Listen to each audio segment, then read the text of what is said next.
And now back to the Menendez case. Lyle Menendez denied parole tonight, one day after his brother met the same fate in front of the parole board. Robert Kovacik is outside the correctional facility in San Diego County now with the very latest for us. Robert. Carolyn, relatives releasing a statement that they are disappointed, but incredibly proud of how Erik and Lyle showed up with honesty, accountability, and integrity.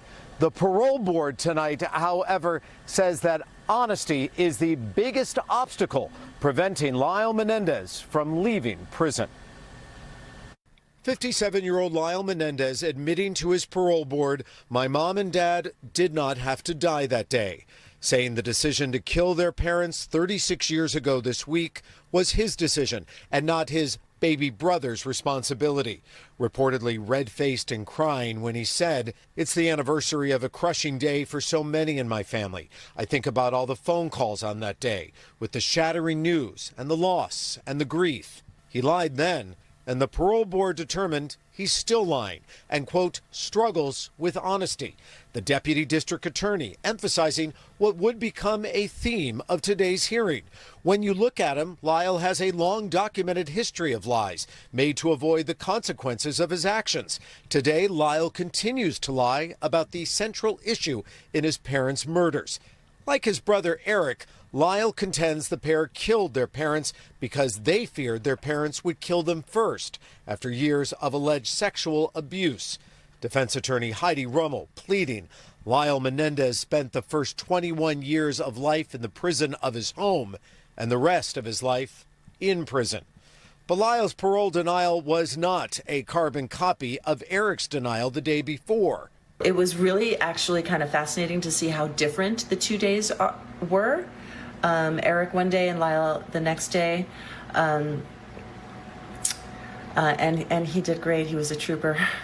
It was a really hard emotional day. While the parole board found Erik was not a model prisoner, when it comes to Lyle, we find your remorse is genuine.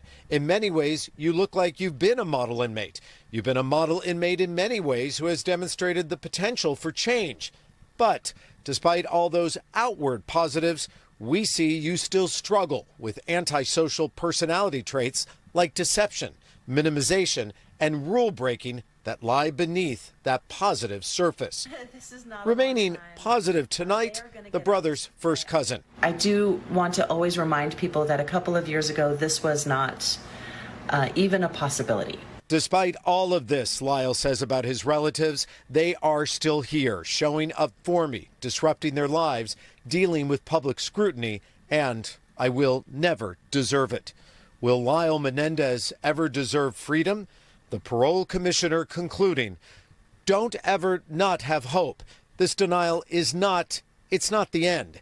It's a way for you to spend some time to demonstrate, to practice what you preach about who you are, who you want to be. Don't be somebody different behind closed doors. And late tonight, LA County District Attorney Nathan Hochman offering parole may be considered in the future if Lyle Menendez fully accepts responsibility for the brutal killings of his parents. But until that time, he remains unfit for release. And until that time, Erik and Lyle Menendez, convicted together of killing their parents, remain together behind bars.